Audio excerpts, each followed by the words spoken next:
إن الحمد لله نحمده ونستعينه ونستغفره ونعوذ بالله من شرور أنفسنا ومن سيئات أعمالنا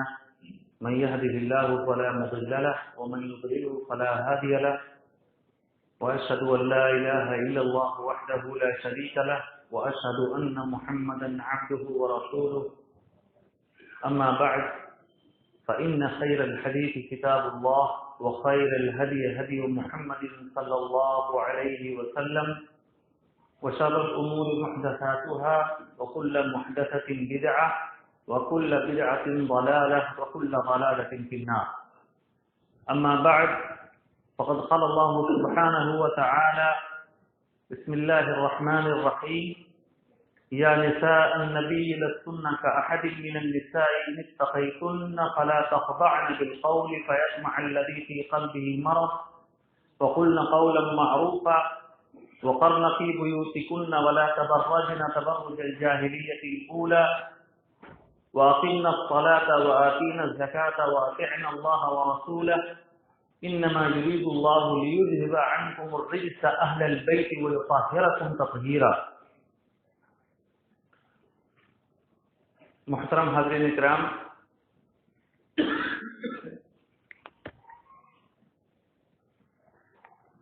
ہر قسم کی تعریف و توصیف اللہ رب العالمین کے لیے لائق و زیبا ہے، اور اس کے بعد درود و سلام نازل ہو محمد عربی صلی اللہ علیہ وسلم پر، جن کو اللہ رب العالمین نے خاتم الرسل رحمت للعالمین بنا کر اس دنیا میں بھیجا. دینی بھائیوں، آج کے خطبے کا جو موضوع ہے وہ اللہ کے نبی صلی اللہ علیہ وسلم کے آل بیت کے ہمارے اوپر کیا حقوق ہیں اور شریعت میں ان کا مقام و مرتبہ کیا ہے، اسی تعلق سے گفتگو ہوگی. سب سے پہلے ہمیں یہ جاننا ہے کہ آل بیت یا اہل بیت کس کو کہتے ہیں.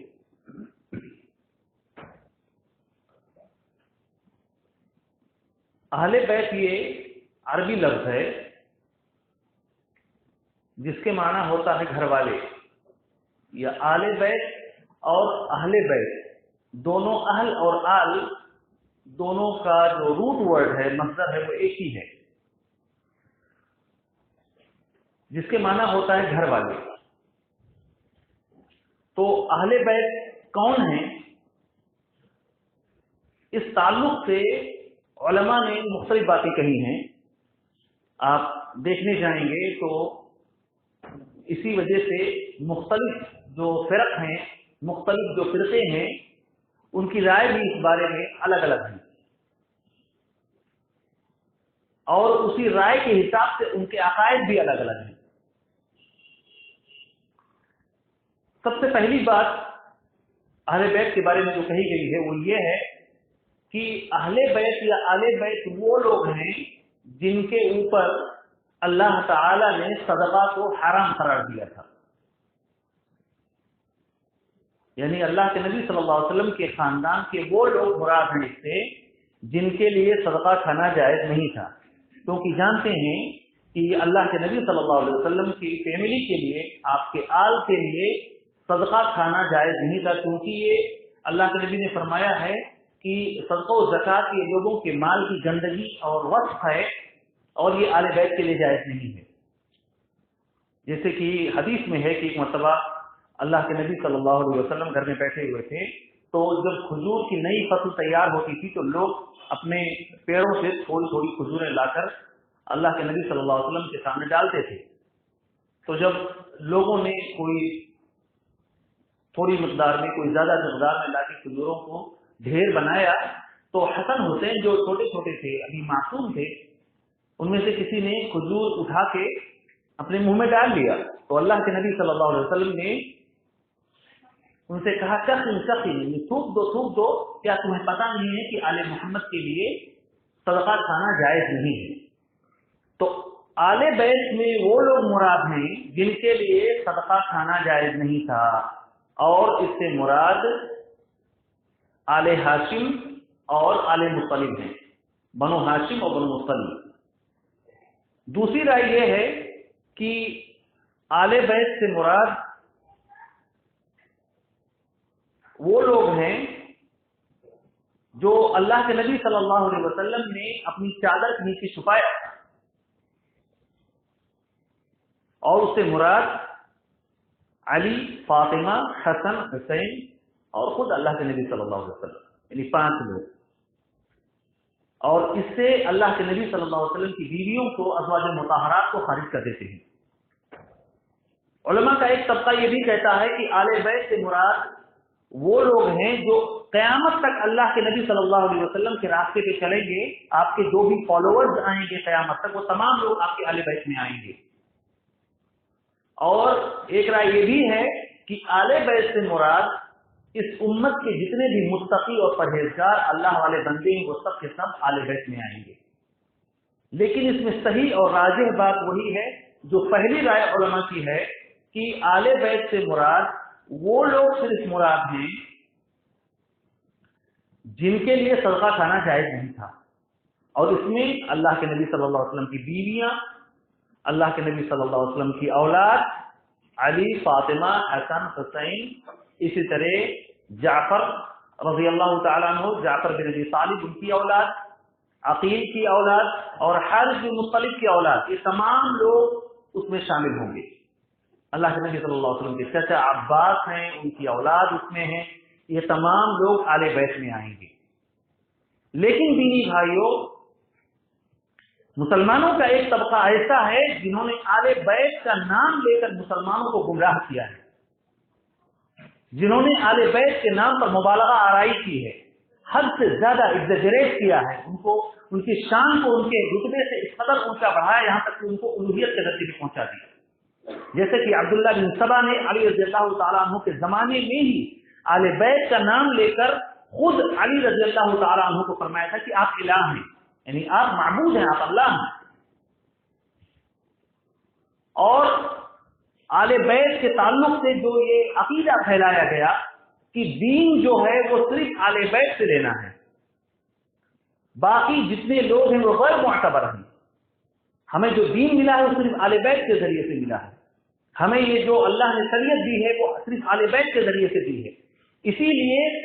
ان کا یہ عقیدہ ہے کہ صرف اور صرف وہ روایتیں اور صرف وہ نیریشنز قبول کیے جائیں گے جو آل بیت کے ذریعے سے آئیں گے، اس کے علاوہ ہم کوئی بھی چیز قبول نہیں کریں گے۔ اور ستم ظریفی یہ ہے کہ آل بیت میں انہوں نے صرف اور صرف ان لوگوں کو شامل کیا جن کو اللہ کے نبی صلی اللہ علیہ وسلم نے اپنی چادر کے اندر سمیٹا تھا، اور اس میں حسن، حسین آل بیت میں آئے، لیکن حسن کی اولاد کو آل بیت میں نہیں مانتے، حسین کی اولاد ہی کو صرف آل بیت سے مانتے ہیں، اور حسین کی تمام اولاد کو آل بیت میں نہیں مانتے۔ حسین رضی اللہ تعالیٰ عنہ سے جو سلسلہ چلا ان میں سے 12 جو اس کے بعد 9 ان کے امام بنے ہیں، انہیں کو آل بیت میں شمار کیا جاتا ہے۔ یہ حد سے زیادہ بڑھی ہوئی مبالغہ آرائی ہے اور ان کے ساتھ یہ غلو ہے، ورنہ آپ دیکھنے جائیں گے تو آل بیت میں وہ تمام لوگ شامل ہوں گے جو اللہ کے نبی صلی اللہ علیہ وسلم کے گھر میں شامل ہیں، چاہے وہ آپ کی گھر والیاں ہوں یا آپ کی بیٹیاں ہوں یا آپ کے چچا کے جو اولادیں ہیں، وہ تمام لوگ اس آل بیت میں آئیں گے، تمام لوگ اس آل بیت میں آئیں گے۔ رہی بات یہ کہ وہ کون سے حالات سے اللہ کے نبی صلی اللہ علیہ وسلم نے جب ان کو اپنی چادر میں سمیٹا، اور اس چادر کی کیا حقیقت ہے جو پھیلایا گیا ہے چاروں طرف کہ اللہ کے نبی صلی اللہ علیہ وسلم نے جن کو اپنی چادر میں سمیٹا تھا وہی لوگ صرف آل بیت میں آئیں گے۔ تو حقیقت یہ ہے کہ ابھی میں نے خطبے میں سورہ احزاب کی ایک آیت پڑھی ہے جس میں اللہ رب العالمین فرماتے ہیں یا نساء النبی لستن کاحد من النساء، اے نبی کی بیویوں تم عام عورتوں جیسی نہیں ہو۔ اللہ کے نبی کی بیویاں جو ہیں عام عورتوں جیسی نہیں ہیں، یعنی ان کا مقام و مرتبہ اللہ نے بہت اونچا رکھا ہے کیونکہ وہ اللہ کے نبی کی زوجیت میں ہیں، آپ کے عقد میں ہیں، تو تم عام عورتوں کی طرح نہیں ہو، ان استقیتن، اگر تمہارے اندر اللہ کا ڈر اور خوف ہے تو فلا تخضعن بالقول، تو کسی سے بات کرتے ہوئے دبی زبان میں لچکیلے انداز میں گفتگو نہ کرو، کہ جس کے دل میں شہوت کا مرض ہے، جو دل کا مریض ہے اور ہمیشہ اپنی خواہشات اور ڈیزائر ہی کے پیچھے پڑا رہتا ہے، وہ تم سے کچھ امید لگا بیٹھے۔ وَقُلْنَ قَوْلًا مَعْرُوفًا، اور ایک دم صاف ستھری کلیئر کٹ بات کیا کرو۔ وَقَرْنَ فِي بُيُوتِكُنَّ، اور اپنے گھروں میں ٹھہری رہا کرو۔ وَلَا تَبَرَّجْنَ تَبَرُّجَ الْجَاهِلِيَّةِ الْأُولَىٰ، اور جاہلیت کی طرح بناؤ سنگار کر کے نہ نکلا کرو۔ وَأَقِمْنَ الصَّلَاةَ، نماز قائم کرو۔ وَآتِينَ الزَّكَاةَ، زکوٰۃ ادا کرتی رہو۔ وَأَطِعْنَ اللَّهَ وَرَسُولَهُ، اور اللہ اس کے رسول کی اطاعت کرتی رہو۔ إِنَّمَا يُرِيدُ اللَّهُ لِيُذْهِبَ عَنْكُمُ الرِّجْسَ أَهْلَ الْبَيْتِ وَيُطَهِّرَكُمْ تَطْهِيرًا۔ اے گھر والو، اے گھر والیو، اللہ رب العالمین چاہتا ہے کہ تمہارے اندر جو میل کچیل ہے اس کو دور کر دے اور تمہیں پورے طور پر صاف ستھرا کر دے۔ یہاں پر آپ دیکھ رہے ہیں کہ تذکرہ اللہ کے نبی کی بیویوں کا چل رہا ہے، انہیں کو حکم دے رہا ہے اللہ تعالیٰ کی تم گفتگو کرتے وقت دبی زبان میں گفتگو نہ کرو، نماز قائم کرتی رہو، زکوٰۃ دیتی رہو، اللہ اس رسول کی اطاعت کرتی رہو۔ اور اے گھر والو، اللہ تعالیٰ چاہتا ہے کہ تمہارے اندر جو میل کچیل ہے، مفسرین نے کہا ہے یہاں پر میل کچیل سے مراد وہ صدقہ ہے جو ان کے لیے اللہ نے حرام قرار دیا تھا، یا دوسری اخلاقی گندگیاں ہیں، وہ تمام چیزوں سے اللہ تعالیٰ ان کو بری کرنا چاہتا تھا۔ جب یہ آیت اتری تو اللہ کے نبی صلی اللہ علیہ وسلم، ام المؤمنین عائشہ رضی اللہ تعالیٰ عنہ فرماتی ہیں کہ اللہ کے نبی ایک دن صبح سویرے نکلے اور آپ کے ہاتھ میں ایک چادر تھی جو کالے بالوں کی تھی، کالے بال کی بنی ہوئی وہ چادر تھی جس میں کچھ نشان وغیرہ علامتیں بنی ہوئی تھی، اور اس میں حسن آئے، حسن کو اس چادر کے اندر سمیٹا، پھر حسین آئے، ان کو چادر کے اندر سمیٹا، پھر فاطمہ رضی اللہ تعالیٰ عنہ آئی، ان کو چادر کے اندر سمیٹا، پھر علی آئے، ان کو چادر کے اندر سمیٹا، اور کہا اللہ تعالیٰ ہؤلاء اہل بیتی وخاصتی، اے اللہ تعالیٰ یہ ہمارے آل بیت میں سے ہیں اور یہ ہمارے خواص میں سے ہیں، تو ان کو بھی پاک کر دے۔ تو اللہ کے نبی صلی اللہ علیہ وسلم کے کہنے کا یہ مطلب ہرگز نہیں تھا کہ یہی ہمارے صرف آل بیت ہیں، بلکہ جو آیت اتری اس میں آپ کی بیویوں کو خطاب کیا گیا تھا۔ تو اللہ رب العالمین کے اس شرف کے مخاطب جہاں آپ کی بیویاں ہیں، وہیں پر اللہ کے نبی صلی اللہ علیہ وسلم کے حکم کے مطابق اور آپ کے تفسیر کے مطابق آپ کی بیٹی علی فاطمہ، آپ کے داماد علی اور آپ کے دونوں جو نواسے ہیں حسن حسین جو اس چادر کے اندر آئیں گے، یہ لوگ بھی آل بیت میں سے ہیں۔ اور اللہ کے نبی چاہتے تھے کہ یہ لوگ بھی ہمارے آل بیت میں، ایسا نہ ہو کہ لوگ ان کو آل بیت نہ سمجھیں، کیونکہ قرآن میں جو خطاب ہے وہ ڈائریکٹ آپ کی بیویوں کو کیا گیا ہے اللہ کے نبی صلی اللہ علیہ وسلم کی۔ اور قرآن میں یہی ایک جگہ نہیں ہے، ایک دوسری جگہ قرآن میں اللہ نے فرمایا ہے، کیونکہ قرآن کی ایک آیت دوسری آیت کی تفسیر کرتی ہے دینی بھائی، اور وہاں پر اللہ تعالیٰ نے جب ابراہیم علیہ السلام کے پاس فرشتوں کو بھیجا اور فرشتوں نے خوشخبری دیا کہ تمہارے گھر پہ اسحاق پیدا ہوں گے، اور اسحاق کے بعد اسحاق ہی کے ذریعے سے اللہ تعالیٰ یعقوب عطا کرے گا۔ یہ اللہ کے نبی ابراہیم علیہ السلام کی بیوی سارہ علیہ السلام اس کے لیے یہ خوشخبری آئی۔ سارہ بوڑھی ہو گئی تھی، ابراہیم علیہ السلام بوڑھے ہو گئے تھے، اسماعیل علیہ السلام ہاجر سے، ہاجرہ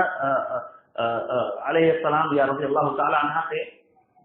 پیدا ہو چکے تھے۔ اس کے بعد سارہ کو خوشخبری ملی۔ سارہ کو جب خوشخبری ملی تو انہوں نے کہا اعرض وانا عجوز وهذا بعد شیخا، اس بڑھاپے میں مجھے بچہ ہوگا، میرا شوہر بھی بوڑھا ہو چکا ہے، میں بھی بوڑھی ہو چکی ہوں، اب کون سی خوشخبری تم دے رہے ہو؟ تو اللہ تعالیٰ نے فرمایا اتعجبین من امر اللہ، کیا تم اللہ کے فیصلے پہ تعجب کرتی ہو؟ رحمت اللہ وبرکاتہ علیکم اہل البیت، اللہ کی رحمتیں اور برکتیں نازل ہو تم اے گھر والی ہو، اے نبی کے گھر والی، اے ابراہیم علیہ السلام کی بیوی سارہ، اللہ کی رحمتیں اور برکتیں تمہارے گھر پر نازل ہو۔ تو یہاں پر ڈائریکٹ سارہ کو جو ابراہیم علیہ السلام کی بیوی ہیں ان کو اللہ تعالیٰ نے اہل بیت کہا ہے۔ دراصل دینی بھائی اس کی وضاحت کرنے کی ضرورت اس لیے پڑ رہی ہے کہ ایک طبقہ ایسا ہے جو اللہ کے نبی کی بیویوں کو اس سے خارج کرتا ہے اور کہتا ہے یہ اہل بیت میں داخل نہیں ہے، اور اسی لیے اللہ کے نبی صلی اللہ علیہ وسلم کی تمام بیویوں پر سوائے خدیجہ کے، اور یا وہ جو زینب بنت خزیمہ اللہ کے نبی کی دوسری بیوی جو آپ کی زندگی میں وفات پا گئی تھی، ان کو چھوڑ کر تمام بیویوں کو کہتے ہیں یہ اللہ کے نبی صلی اللہ علیہ وسلم کی وفات کے بعد مرتد ہو گئی تھی، نعوذ باللہ۔ یہاں تک کہ ام المومنین عائشہ صدیقہ رضی اللہ تعالی عنہا کو، جن کی برات، جن کی پاکیزگی اللہ رب العالمین نے عرش سے ظاہر کیا، جن کے لیے قرآن میں آیتیں 10 اتاری سورہ نور کے اندر، جو قیامت تک ان کی طہارت اور ان کی پاکیزگی، ان کی شرافت اور ان کی پاک دامنی کے لیے گواہ ہیں، اور دنیا قیامت تک ان آیتوں کی تلاوت کرتی رہے گی، ان ام المومنین عائشہ صدیقہ رضی اللہ تعالی عنہا کے بارے میں گستاخی کی جاتی ہے، اور نعوذ باللہ ان کو کہا جاتا ہے کہ وہ پاک دامن نہیں تھی۔ کیا اللہ کے تعالیٰ اپنے نبی کے لیے ایک ایسی بیوی کا انتخاب کر سکتا ہے جو بیوی پاک دامن نہ ہو؟ دینی بھائیوں، ایسا بہت بار ہوا ہے کہ ایک نبی کی بیوی کافرہ تھی، ایسا بہت بار ہوا ہے کہ ایک نبی کی بیوی مشرکہ تھی، لیکن اللہ تعالیٰ اپنے نبی کے لیے جو بیوی منتخب کرتا ہے وہ پاک دامن ہوتی ہے، وہ اخلاقی طور پر ان گندگیوں سے پاک ہوتی ہے۔ نوح علیہ السلام کی بیوی کافرہ ہے، لوط علیہ السلام کی بیوی کافرہ ہے، لیکن یہ خائن اور چیٹر نہیں تھی کہ اپنے شوہروں کے بستر پر دوسرے کی اولاد لا کے ڈالیں اور کہیں کہ یہ ان کی اولاد ہے۔ تو اللہ کے نبی صلی اللہ علیہ وسلم کی بیویاں جو ہیں وہ بھی آل بیت میں داخل ہیں۔ اب جب آل بیت میں یہ سب داخل ہیں تو ان کے کیا حقوق ہیں، ان کے کیا مقام، ان کا کیا مقام و مرتبہ ہے، ان کے کیا درجات ہیں، یہ ہمیں جاننا ضروری ہے۔ دینی بھائیوں، ان کے بارے میں جہاں ایک طرف حد سے زیادہ بڑھی ہوئی مبالغہ آمیزی ہے اور ان کو معصوم مانا جاتا ہے انبیاء کی طرح، ان کو عالم الغیب کہا جاتا ہے کہ وہ غیب کی تمام باتیں جانتے تھے، ان کی قبروں کے طواف کیے جاتے ہیں، ان سے منتیں مانگی جاتی ہیں، ان سے مدد مانگی جاتی ہے۔ ایک طرف تو آل بیت کے بارے میں یہ عقیدہ ہے، اور دوسری طرف یہ بھی عقیدہ بعض لوگوں کا پایا جاتا ہے، اور خاص طور سے ابتدائی اسلام میں یہ بات پائی جاتی تھی جن کو نواصب کہا گیا، وہ لوگ آل بیت کے سلسلے میں ناقدری کرتے تھے، ان کے مقام و مرتبے کو نہیں جانتے تھے، ان کو اذیتیں پہنچاتے تھے، ان کے خلاف لڑائیاں لڑتے تھے اور ان کے خلاف گستاخیاں کرتے تھے۔ حق ان دونوں مبالغہ آمیزیوں کے درمیان ہے، نہ ہم ان کو ان کے مقام سے اوپر اٹھائیں گے، نہ انہیں ہم ان کے مقام سے نیچے گرائیں گے، بلکہ جو قرآن و سنت نے ان کو مقام و مرتبہ دیا ہے ہم ان کو وہی مقام و مرتبہ دیں گے، ہم ان سے محبت کریں گے، ان سے عقیدت کریں گے۔ اللہ کے نبی صلی اللہ علیہ وسلم کے خاندان کے ہونے کے ناطے، اللہ کے نبی صلی اللہ علیہ وسلم کے رشتہ دار ہونے کے ناطے، اللہ کے نبی صلی اللہ علیہ وسلم کے خونی تعلق کے ناطے ہم ان سے جتنا زیادہ اللہ کے نبی سے محبت کریں گے، اللہ کے نبی صلی اللہ علیہ وسلم کے گھر والوں سے بھی محبت کریں گے۔ یہ لازمی تقاضا ہے، یہ ہو ہی نہیں سکتا کہ ایک مومن اللہ کے نبی سے محبت کرے اور ان کے گھر والوں سے بغض رکھے۔ یہ ہو نہیں سکتا کہ ایک شخص اللہ کے نبی صلی اللہ علیہ وسلم کی اطاعت کرے، آپ کے حقوق کو پہچانے، لیکن آپ کے گھر والوں کے حقوق کو ضائع کرے۔ اسی لیے ہر زمانے میں جہاں صحابہ کرام نے ان کے مقام کو پہچانا، تابعین اعظام نے ان کو مقام و مرتبے کو پہچانا، اور اس کے بعد ہر زمانے میں سلف صالحین جو کتاب و سنت پر چلنے والے تھے، ان لوگوں نے ہمیشہ آل بیت کے حقوق کا خیال رکھا، کتابیں لکھی، ان کے شرف کو بیان کیا، ان کی فضیلتوں کو بیان کیا، اور آل بیت کے جو نام ہیں ان کے نام پر اپنے بچوں کے نام رکھے۔ یہ بھی محبت کا ایک تقاضا ہے، یہ بھی ان کے حقوق کو پہچاننے کا ایک تقاضا ہے کہ ہم آل بیت جو ہیں، چاہے ہم اپنے بچوں کے نام حسن رکھیں، ہم اپنے بچوں کے نام حسین رکھیں، ہم اپنے بچوں کے نام علی رکھیں، ہم اپنی بچیوں کے نام فاطمہ رکھیں، ہم اپنے بچوں کے نام عباس اور جعفر رکھیں۔ بعض دفعہ انسان جو ہے کبھی کبھی کسی چیز کے ریئیکشن میں اس کا اوور ریئیکٹ کرتا ہے، اور اوور ریئیکشن میں کبھی کبھی انسان حد اعتدال سے جو باؤنڈری ان کو تجاوز کر جاتا ہے۔ ہم ابو بکر اور عمر عام طور پر اپنے بچوں کا نام رکھتے ہیں، لیکن ایسا کم ہوتا ہے کہ ہم حسن حسین اپنے بچوں کا نام رکھیں، ایسا کم دیکھنے میں آتا ہے۔ ایسا نہیں ہے کہ حسن حسین رضی اللہ تعالی عنہما کے ہم مقام مرتبہ کو نہیں پہچانتے، لیکن بعض دفعہ ریئیکشن میں کہ ایک جماعت حسن اور حسین کے تعلق سے بہت زیادہ مبالغہ آمیزی کرتی ہے، اور ان کی مبالغہ آمیزی کے تمام صحابہ کرام کے بارے میں گستاخیاں کرتی ہے، یہاں تک کہ ابو بکر اور عمر کے مرتبے بھی ان کے سامنے ہیٹ ہو جاتے ہیں، یہ بھی صحابہ کرام کے ساتھ ظلم ہے۔ دینی بھائیوں، اللہ کے نبی صلی اللہ علیہ وسلم نے اور خود قرآن میں اللہ تعالیٰ نے اہل بیت کے مقام کو بیان کیا ہے. اللہ کے نبی کی بیویوں کے بارے میں جہاں قرآن میں اللہ نے فرمایا ہے کہ اگر تم نیکی کرو گی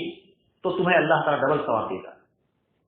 اور دوسری جگہ ایک جگہ اللہ تعالیٰ نے قرآن میں فرمایا ہے کہ اگر یہ لوگ آپ منہ پھیرتے ہیں جو نجران کے عیسائی اور کرسچن آئے ہوئے تھے، فَقُلْ تَعَالَوْا نَدْعُ أَبْنَاءَنَا وَأَبْنَاءَكُمْ وَنِسَاءَنَا وَنِسَاءَكُمْ وَأَنفُسَنَا وَأَنفُسَكُمْ ثُمَّ نَبْتَهِلْ فَنَجْعَلْ لَعْنَةَ اللَّهِ عَلَى الْكَاذِبِينَ. اگر یہ لوگ منہ پھیرتے ہیں تو کہے اے نبی ان سے کہو کہ آؤ ہم اپنے بیٹوں کو اور اپنی بیٹیوں کو تَعَالَوْا أَبْنَاءَنَا وَأَبْنَاءَكُمْ وَنِسَاءَنَا وَنِسَاءَكُمْ، اپنی بیویوں کو، عورتوں کو، اور خود ہم اپنے آپ کو نکالیں اور مباہلہ کریں. چلیں اللہ کے لیے قسم کھائیں کہ کون جھوٹا ہے اور اللہ کی لعنت ہو جھوٹوں پر. جب یہ آیت اتری تو اللہ کے نبی صلی اللہ علیہ وسلم نے حسن حسین اور علی فاطمہ کو بلایا اور نکلے مباہلہ کے لیے، لیکن کرسچن لوگوں پیچھے ہٹ گئے. اس آیت میں بھی اہل بیت کے مقام کو، ان کے درجے کو اللہ تعالیٰ نے بیان کیا ہے. اسی لیے قرآن میں اللہ تعالیٰ نے فرمایا ہے کہ النبی اولی بالمؤمنین من انفسهم وازواجه امہاتهم.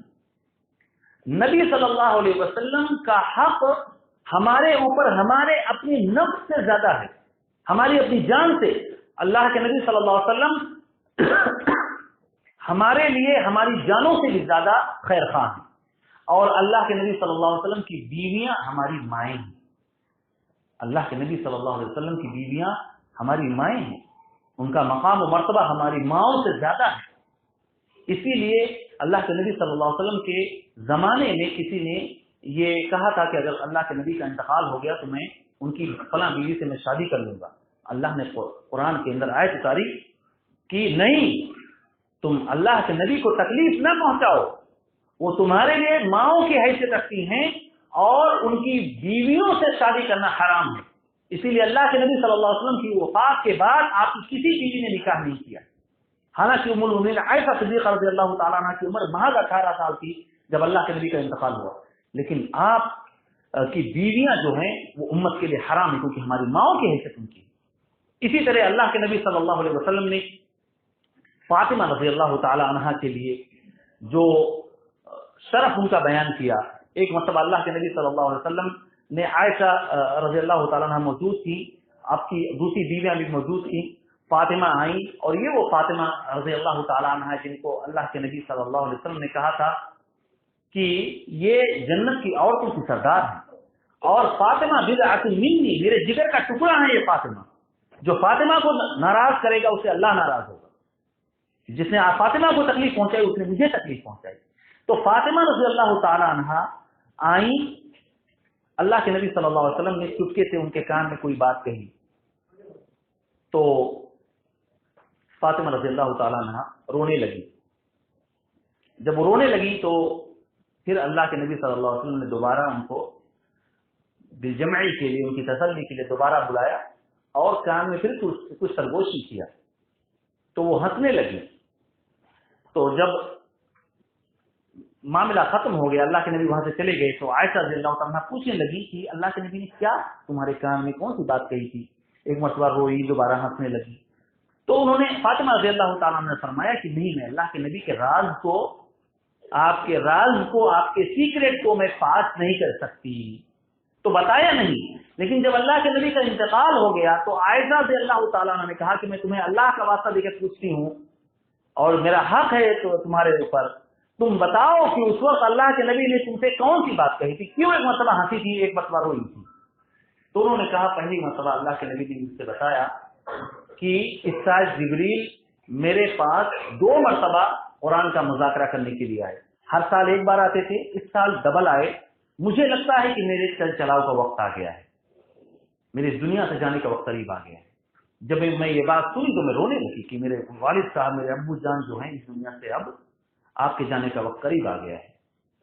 اس کے بعد دوبارہ اللہ کے نبی صلی اللہ علیہ وسلم نے فاطمہ رضی اللہ تعالی عنہا سے فرمایا کہ فاطمہ کیا تم اس بات سے خوش نہیں ہوگی کہ تم جنتی عورتوں کی سردار ہوگی؟ یہ بشارت سن کے، یہ عزت افزائی سن کے میں ہنسنے لگی. تو یہ فاطمہ رضی اللہ تعالی عنہا وہ ہیں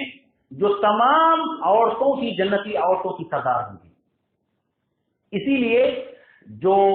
4 عورتوں کی فضیلت بیان کی جاتی ہے ان میں کہا جاتا ہے کہ ہم یہ نہیں کہہ سکتے کہ کون سب سے زیادہ افضل ہے، اس میں مریم بنت عمران، خدیجہ بنت خویلد، عائشہ صدیقہ رضی اللہ تعالیٰ عنہ، فاطمہ بنت محمد صلی اللہ علیہ وسلم، اللہ کے نبی صلی اللہ علیہ وسلم کی بیٹی۔ لیکن ان لوگوں میں بھی سب سے زیادہ ٹاپ پہ خدیجہ اور عائشہ رضی اللہ تعالی عنہما ہیں۔ ان کے بارے میں کہا جاتا ہے کہ یہ کون سب سے افضل ہیں، ہم یہ نہیں کہہ سکتے۔ بہرحال ہر ایک کے اپنے مقام و مراتب ہیں، ہر ایک کا اپنا درجہ ہے، ان سے محبت کرنا یہ ہمارے ایمان کا تقاضا ہے، ان سے بغض رکھنا، ان سے کسی قسم کی ان کو اذیت پہنچانا، تکلیف پہنچانا، یہ انسان کے کفر اور نفاق کی علامت ہے۔ اسی طرح حسن اور حسین رضی اللہ تعالیٰ عنہما کے بارے میں آتا ہے، بہت معصوم تھے، اللہ کے نبی کا انتقال ہوا تو بھی یہ بچے تھے، چھوٹے تھے، اللہ کے نبی ان کو کہتے تھے یہ ہمارے لیے 2 پھول کی طرح ہیں، حسن اور حسین رضی اللہ تعالیٰ عنہما۔ اللہ کے نبی کہتے تھے ہمارا ریحانۃ فی الدنیا، یہ حسن اور حسین دنیا میں ہمارے خوشبو ہیں، ہمارے لیے پھول ہیں۔ اور ایک مرتبہ ابو ہریرہ رضی اللہ تعالیٰ عنہ فرماتے ہیں کہ اللہ کے نبی صلی اللہ علیہ وسلم ہم لوگوں کی طرف آئے اور راستے میں حسن حسین جو بھی معصوم تھے، چھوٹے تھے، ایک کو ایک کندھے پہ بٹھایا ہوا تھا، دوسرے کو دوسرے کندھے پہ بٹھایا ہوا تھا، اور ہماری طرف جب آئے تو ایک صحابی نے پوچھا اللہ کے نبی صلی اللہ علیہ وسلم کیا آپ ان سے محبت کرتے ہیں؟ تو اللہ کے نبی نے فرمایا کہ میں ان سے محبت کرتا ہوں، اے اللہ تو بھی ان سے محبت کر، میں ان سے محبت کرتا ہوں حسن اور حسین سے، اے اللہ تو بھی ان سے محبت کر۔ تو یہ حسن اور حسین جو ہیں، اللہ کے نبی صلی اللہ علیہ وسلم نے دوسری روایت میں فرمایا کہ سیدہ شباب اہل الجنہ، یہ جنتی نوجوانوں کے سردار ہوں گے حسن اور حسین رضی اللہ تعالی عنہما۔ اسی طریقے سے اللہ کے نبی صلی اللہ علیہ وسلم کی جو بیویاں ہیں ان کے فضائل آپ دیکھیں، خاص طور سے عائشہ صدیقہ رضی اللہ تعالی عنہا کی فضیلت پر علماء نے بڑی بڑی کتابیں لکھی ہیں، انتہائی ذہین و فطین۔ یہ وہ اللہ کے نبی کی خاتون ہیں جن کے بستر پر رہتے ہوئے اللہ رب العالمین نے قرآن کو اتارا ہے۔ یہ وہ بیوی ہیں اللہ کے نبی صلی اللہ علیہ وسلم جن کے اوپر ٹیک لگا کے اللہ کے نبی صلی اللہ علیہ وسلم قرآن کی تلاوت کرتے تھے۔ یہ آل بیت، ان میں جعفر طیار ہیں جن کو اللہ کے نبی صلی اللہ علیہ وسلم نے فرمایا کہ آج میں جنت میں داخل ہوا اور میں نے دیکھا جب جعفر رضی اللہ تعالیٰ عنہ شہید کر دیے گئے تو اللہ کے نبی صلی اللہ علیہ وسلم نے ان کو دیکھا، کہا کہ میں نے جعفر کو دیکھا، جعفر بن ابی طالب کو، کہ وہ جنت میں فرشتوں کے ساتھ اڑ رہے ہیں، کیونکہ ان کے دونوں ہاتھ جنگ موتا میں کاٹ دیے گئے تھے اور اسی میں شہادت پائی تھی انہوں نے۔ ایسے ہی علی رضی اللہ تعالیٰ عنہ کی فضیلت کے بارے میں اللہ کے نبی صلی اللہ علیہ وسلم نے ایک مشہور حدیث ہے، آپ نے فرمایا تھا کہ اے علی کیا تم اس بات سے خوش نہیں ہوگے ان تکون منی بمنزلۃ ہارون من موسیٰ، کہ تمہاری حیثیت میرے ساتھ وہی ہو جو ہارون کی حیثیت موسیٰ علیہ السلام کے لیے تھی، لیکن میرے بعد کوئی نبی نہیں ہوگا۔ موسیٰ علیہ السلام کے بھائی ہارون تھے، ان کو بھی اللہ نے نبی بنایا تھا اور ان کو موسیٰ کا وزیر، ان کا سپورٹر، ان کا معید بنایا تھا، لیکن اللہ کے نبی نے واضح اور کلیئر کر دیا کہ تم بھی میرے لیے میرے وزیر کے طور پر ہو، لیکن میرے بعد کوئی نبی نہیں ہوگا۔ ان تمام فضائل کے باوجود بھی علی رضی اللہ تعالی عنہ ابو بکر، عمر، عثمان اور علی سے افضل نہیں ہے، یہ ہمارا عقیدہ ہے۔ یہ خود علی رضی اللہ تعالیٰ عنہ کے بیٹے محمد بن حنفیہ پوچھتے ہیں اپنے والد سے، علی رضی اللہ تعالیٰ عنہ سے، کہ اے والد محترم، آپ لوگ فضیلت میں کس کو سب سے اوپر سمجھتے تھے صحابہ میں؟ تو علی رضی اللہ تعالیٰ عنہ نے فرمایا کہ ہم لوگ سب سے افضل ابو بکر کو سمجھتے تھے، اس کے بعد عمر کو سمجھتے تھے۔ دوسری روایتوں میں آتا ہے کہ صحابہ کرام عمومی طور پر سب سے افضل بالاتفاق ابو بکر، اس کے بعد عمر اور اس کے بعد عثمان کو سمجھتے تھے۔ آل بیت سے قربت کے جو فوائد ہیں اور ان کو جو شرف ہے وہ دوسرے لوگ اس کے مستحق نہیں ہو سکتے،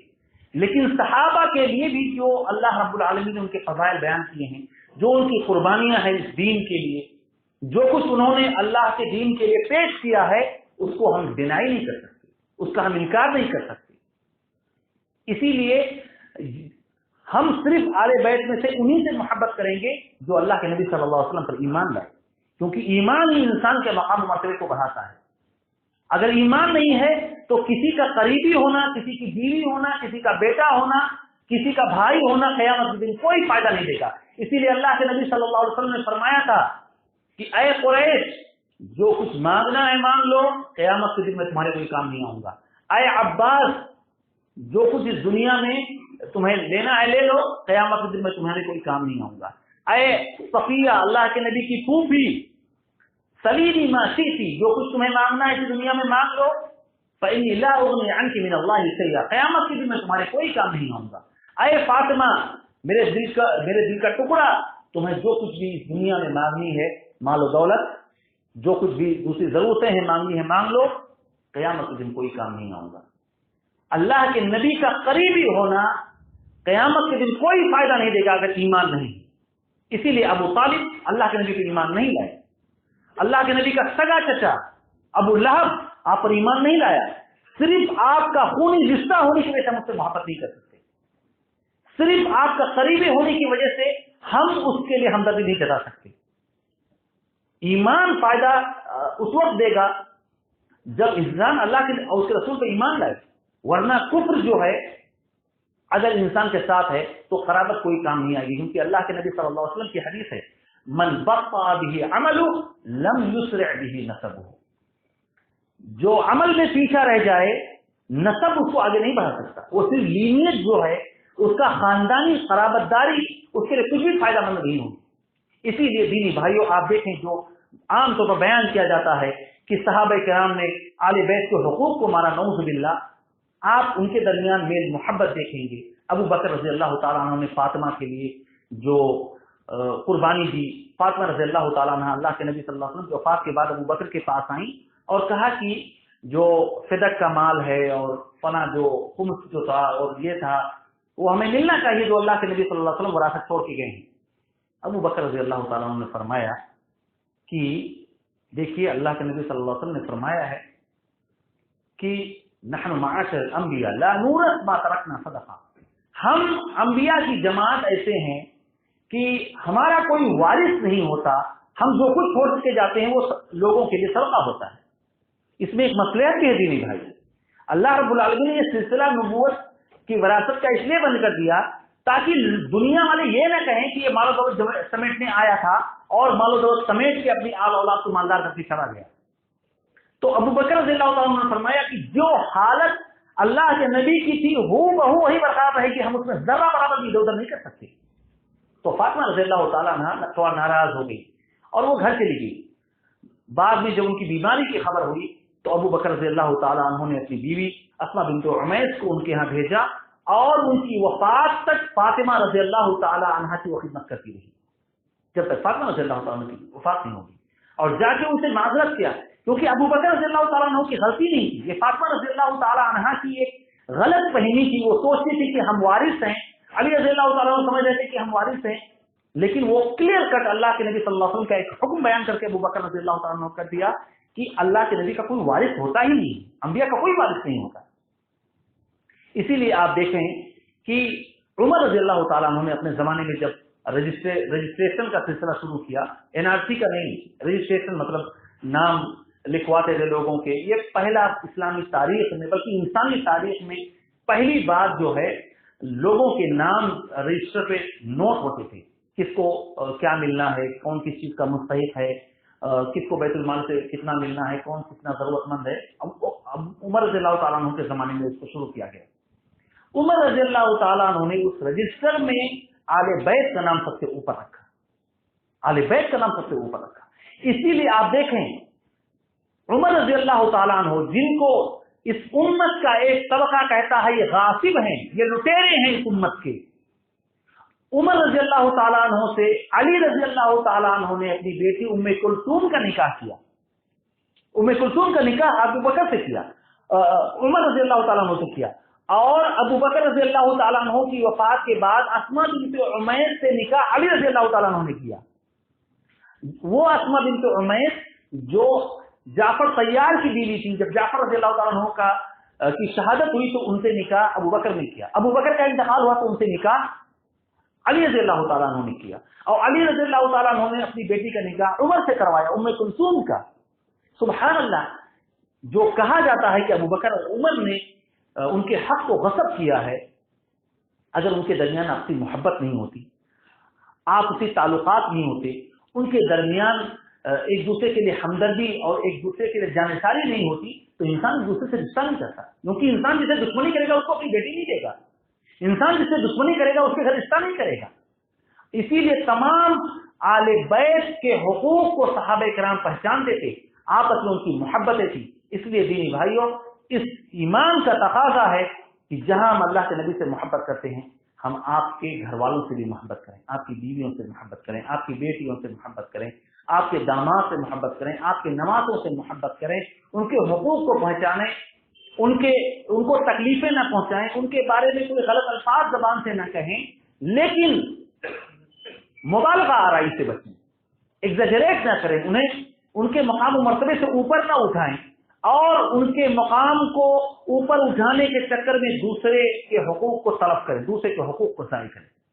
جیسے کہ عام طور پر کیا جاتا ہے۔ جب ایک آدمی کے ساتھ بہت زیادہ مبالغہ آرائی کی جاتی ہے تو دوسرے کو زمین میں دھسا دیا جاتا ہے۔ صحابہ کرام کے درمیان علی اور معاویہ رضی اللہ تعالی عنہما کے درمیان جو جنگیں ہوئی، اس سے پہلے گفتگو یہاں ہو چکی ہے، وہ ان کی آپسی لڑائی تھی، اجتہادی لڑائی تھی۔ اللہ رب العالمین نے دونوں کے لیے مغفرت لکھ رکھا ہے، دونوں کو اللہ رب العالمین نے معاف کیا ہے، جو زیادہ حق پر تھا اس کے لیے ڈبل اجر ہے، اور جو کم حق پر تھا اس کے لیے بھی سنگل اجر ہے۔ اللہ رب العالمین سے دعا ہے کہ اللہ تعالی ہمیں آل بیت سے محبت کرنے والا بنائے، آل بیت کے طریقوں کو، ان کے اخلاق کو اپنانے والا بنائے۔ الہ العالمین ہمارے عقیدے میں جو خامیاں اور خرابیاں ہیں میرے مولا تو اس کو دور کر دے۔ اے ہمارے رب، قیامت کے دن ہمیں آل بیت کے ساتھ ان کی معیت نصیب فرما، قیامت کے دن آل بیت کے ساتھ ہمیں جنت میں ان کے ساتھ داخلہ نصیب فرما۔ الہ العالمین ہمیں جو لوگ گمکردہ راہ ہیں، بھٹکے ہوئے ہیں، بے نمازی ہیں، الہ العالمین ان کو نمازی بنا دے۔ میرے مولا ہمیں جو لوگ بیمار ہیں انہیں شفاء کاملہ عاجلہ عطا فرما دے، اور جو لوگ بے روزگار ہیں، خاص طور سے ہمارے نوجوان جن کے پاس کوئی جاب نہیں ہے، کوئی نوکری نہیں ہے، الہ العالمین تو انہیں حلال روزی کمانے کی توفیق عطا فرما، ان کی کمائی میں کشادگی عطا فرما۔ میرے مولا ہم جب تک زندہ رہیں تب تک اسلام پر زندہ رہیں، اور جب ہمارا خاتمہ ہو تو ایمان کا ہو۔ بارک اللہ لنا ولکم فی القرآن العظیم، ونفعنا وإياكم بالآيات والذكر الحكيم، إنه تعالى جواد كريم منكم ورؤوف رحيم۔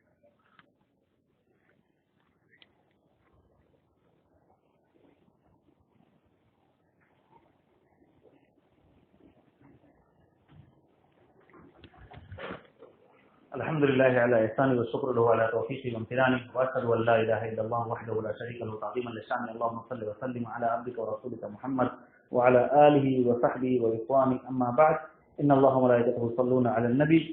يا أيها الذين آمنوا صلوا عليه وسلموا تسليما، اللهم صل على محمد وعلى آل محمد كما صليت على إبراهيم وعلى آل إبراهيم إنك حميد مجيد، وبارك على محمد وعلى آل محمد كما باركت على إبراهيم وعلى آل إبراهيم إنك حميد مجيد۔ عباد الله رحمكم الله، إن الله يأمر بالعدل والإحسان وإيتاء ذي القربى وينهى عن الفحشاء والمنكر والبغي يعظكم لعلكم تذكرون، ولذكر الله تعالى أكبر، والله يعلم ما تصنعون۔